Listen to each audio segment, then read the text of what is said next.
अस्सलामु अलैकुम नाजरीन, नुक्ता में खुश आमदीद।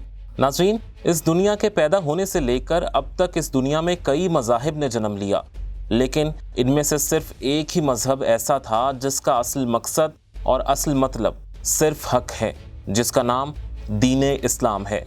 और हमें अपने अल्लाह पाक का शुक्रगुजार होना चाहिए कि उसने हमें एक सच्चे और पाक साफ दीन में पैदा किया है और अपनी मखलूक बनाया है। नाज़रीन, हज़रत आदम से लेकर दुनिया के जालिम तरीन हुक्मरान चंगेज़ ख़ान के दौर तक को गोल्डन इरा ऑफ इस्लाम कहा जाता है। नाज़रीन, चंगेज़ ख़ान के दौर से पहले इस दुनिया में इस्लाम के उलमा और इसके पैरोकारों ने इस दौर में इस्लाम की पूरी हिफाजत की और इसके दुश्मनों को उनके अंजाम तक पहुंचाया। लेकिन 14वीं सदी में चंगेज़ ख़ान जैसी एक बहुत ही जालिम ताकत ने यहाँ अपने कदम जमाए और अपने जुल्म से मुसलमानों को एक हद तक ख़ात्मा करने का इरादा किया, जिसमें उसके सिपाही, उसके बेटे और पोते भी उसके साथ बराबर के शरीक रहे। इस सल्तनत को उसके अंजाम तक पहुंचाने वाला और कोई नहीं बल्कि इस सल्तनत का सरदार बरके ख़ान था। ऐसी क्या वजूहात थीं कि इसने सल्तनत पर हुकूमत करने की बजाय इसको तबाह बर्बाद कर दिया? तो नाज़रीन, हमारी आज की वीडियो इसी मंगोल सरदार पर है जो चंगेज़ ख़ान का पोता था और जोची ख़ान का बेटा था। ऐसा कौन सा जज्बा और जुनून पैदा हुआ जिस जज्बे ने कुफर और शिर्क का ख़ात्मा किया और जुल्म व बर्बरियत जैसे पहाड़ हमेशा के लिए ख़त्म कर दिए? नाज़रीन, आज हम आपको रूबरू कराएंगे बरके ख़ान की ज़िंदगी के कुछ ऐसे दिलचस्प हक़ाइक़ से जिनकी वजह से उसने मंगोल सल्तनत का ख़ात्मा कर दिया।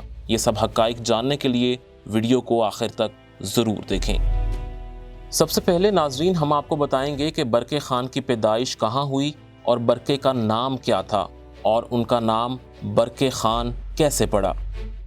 बरके ख़ान का नाम मंगोल और तुर्क कौम दोनों ही इस्तेमाल करते हैं। बर्क के वैसे तो कई मानी हैं, जैसे कि ठोस और बिजली, लेकिन मंगोल ज़ुबान में इसके मानी मजबूत के हैं, जबकि तुर्की ज़ुबान में इसके मानी ताकतवर के हैं। इस्लाम कबूल करने से पहले इस मंगोल हुक्मरान का नाम बरके ख़ान या बरकाई ख़ान था, लेकिन बरके ख़ान के इस्लाम कबूल करने के बाद इसका नाम अबुल मुआली नासिरुद्दीन बिन जोची ख़ान बिन चंगेज़ ख़ान पढ़ा जाने लगा। बरके ख़ान चंगेज़ ख़ान के बड़े बेटे जोची के ख़ां पैदा हुए। बरके की पैदाइश के साल के हवाले से कोई वाज़े इत्तफ़ाक़ राय नहीं है, लेकिन ममलूक सफ़ीरों ने 663 हिजरी में उनसे मिलने के लिए उनकी उम्र 56 साल बताई। इससे 1207 और 1209 के दरमियान बरके ख़ान की पैदाइश साबित होती है। इस दावे को मौरिख़ जेन रिचर्ड की इस दलील की तायीद के लिए इस्तेमाल किया गया कि बरके की वालिदा ख़ान सुल्तान या सुल्तान ख़ातून थीं, जो कि ख़वारज़म के मोहम्मद दोम की बेटी थीं। जोची और ख़ान सुल्तान के दरमियान शादी 1220 में हुई, जिससे बर्क की पैदाइश 1221 से पहले साबित नहीं होती। अब हम आपको बरके ख़ान का तारुफ करवाते हैं। नाज़रीन, बरके ख़ान एक मंगोल सरदार था और मंगोल सल्तनत के जालिम तरीन हुक्मरान चंगेज़ ख़ान के बेटे जोची ख़ान का बेटा था। वो भी पहले उन सब की तरह एक मंगोल ही था और टेंगरी को मानता था। इसके बाद उसने 1237 में रियाज़ान और सोज़दान को फ़तह कर लिया और मज़ीद आगे रूस की तरफ बढ़ गया। उसके बाद उसने 1238 से 1239 के मौसम सरमा में लेचचक्स को भी फ़तह कर लिया और मार्किट्स के सरबराह को कैद कर लिया। बरके ख़ान ने पहले भी मंगोलिया में मौजूद मुसलमान कैदियों से इस्लाम के बारे में सुन रखा था। इसके बाद काफ़ी अरसा तक उसके दिल में इस्लाम के लिए मोहब्बत पैदा होती रही।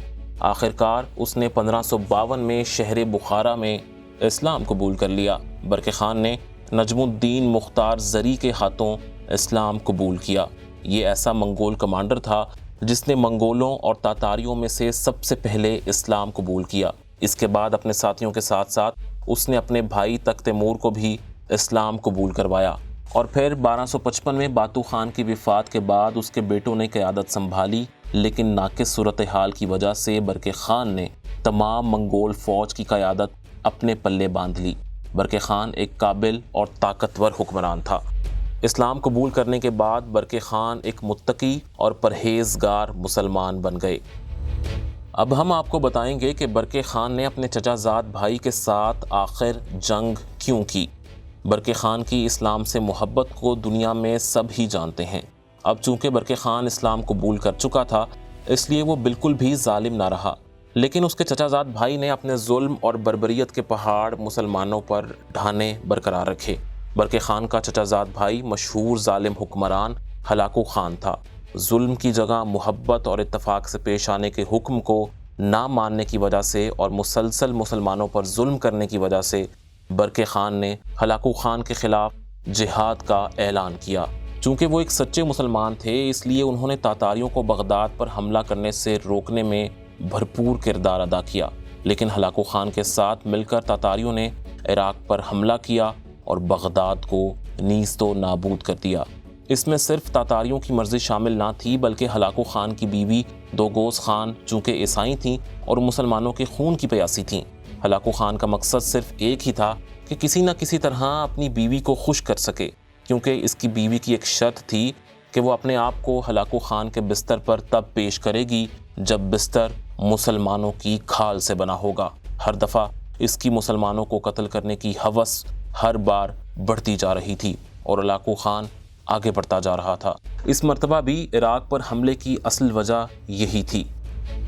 بغداد کو نیست و نابود کیا گیا اور وہاں موجود لائبریری کی کتابیں بھی دریا وغیرہ میں بہا دی گئیں۔ اسی وجہ سے ہلاکو خان اور برقع خان کے درمیان 1263 میں ایک بڑی خون ریز جنگ ہوئی، جو منگولوں کی آپس میں بھی پہلی لڑائی تھی۔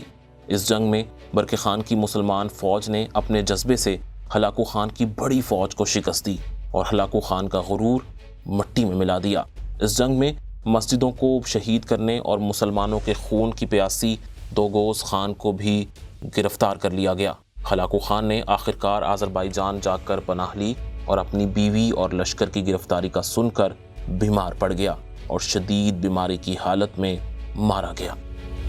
اب ہم آپ کو بتاتے ہیں کہ برقع خان نے منگولیا سلطنت کا خاتمہ کیسے کیا۔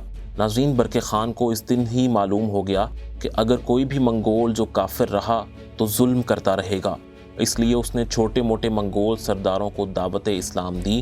جس نے قبول کی اس کو ساتھ ملایا اور جس نے منع کیا اس کو واصل جہنم کر دیا۔ اس نے بہت سے اہم فیصلے کیے جو کہ اسلام کے لیے بہت مددگار ثابت ہوئے۔ اس کے علاوہ اس نے تمام مسلمان قیدیوں کو رہا کر دیا اور اسلام کے مطابق زندگی گزارنے کا حکم دیا۔ اس کے علاوہ خود بھی وہ ایک سچے مسلمان کی طرح آگے بڑھا۔ جب برقع خان نے ہلاکو خان کے بیٹے اباقا خان پر حملہ کرنے کے لیے کورا ندی عبور کرنے کی کوشش کی تو وہ بیمار ہو گیا اور 1266 اور 1267 کے درمیان کسی وقت میں اپنے خالق حقیقی سے جا ملا۔ ان کے بعد ان کے پوتے منگو تیمور نے ان کی جگہ لی، جو کہ ان کے بھائی کا بیٹا تھا، جس بھائی نے ان کے ساتھ اسلام قبول کیا تھا۔ مملکوں کے ساتھ ساتھ اتحاد کی پالیسی اور الخانیت پر قابو پانے کی پالیسی منگو تیمور نے جاری رکھی۔ بہت سے مورخین اس بات پر متفق ہیں کہ برقع کی طرف سے ہولاگو کے خلاف مداخلت نے مقدس سرزمین بشمول مکہ اور یروشلم کو بغداد جیسی قسمت سے بچایا۔ اب ہم آپ کو بتائیں گے کہ برقع خان کو کیا چیزیں پسند تھیں۔ ناظرین، برقع خان نے اپنے بڑے بھائی باتو خان کی وفات کے تقریباً 2 سال بعد تخت سنبھالا، کیونکہ ان 2 سالوں میں باتو کی اولاد نے تخت کو سنبھالا، جس میں انہوں نے اس سلطنت کا خاصا نقصان بھی کیا۔ اسی طرح برقع خان نے سب کی رائے کے مطابق تخت سنبھال لیا، لیکن تخت سنبھالنے سے پہلے ہی وہ اسلام قبول کر چکے تھے، اس لیے وہ ایک انصاف کرنے والے اور رحم دل انسان بن چکے تھے۔ باتو خان کی طرح برقع خان کو بھی ہیرے جواہرات پہننے کا بہت شوق تھا، اس لیے وہ جو ٹوپی پہنتے تھے اس میں ایک خاص قسم کے کپڑے سے تیار کیا جاتا تھا اور اس کے ساتھ ساتھ ہیرے جواہرات بھی اس میں لٹکے ہوتے تھے، اور اس کے ساتھ ان کو بھیڑیے کی کھال کا بنا لباس بہت پسند تھا۔ برقع خان اپنی جسامت کے لحاظ سے اپنے بھائی باتو خان سے زیادہ موٹے تھے اور ان کی جلد کا رنگ بھی اسی طرح زردی مائل تھا۔ ناظرین، برقع خان بہت سی چیزوں میں اپنے بھائی کے ساتھ مشابہت رکھتے تھے۔ جس طرح کے باتو خان نے سرائے کا شہر اپنے طور پر آباد کیا تھا اور انہوں نے بھی مسلمانوں کے لیے ایک نیا شہر آباد کرنے کی ٹھانی، لہٰذا برقع خان نے بھی سرائے کے شمال کی جانب ایک شہر کی بنیاد رکھی۔ انہوں نے اس شہر کو سرائے سے بہت ہی مختلف بنایا۔ جس طرح کے سرائے میں کوئی بھی گھر اینٹوں سے نہیں بنا تھا، بلکہ وہاں سب کے سب خیمے ہی تھے، لیکن برقع نے اپنے شہر میں سارے کے سارے گھر اینٹوں سے بنوائے اور اسلام کی سربلندی کے لیے مختص کر دیا۔ इस शहर को आजकल सराय बरकिया कहा जाता है। अब हम आपको बताते हैं कि बरके खान किस वजह से एक मशहूर मंगोल हुक्मरान बने।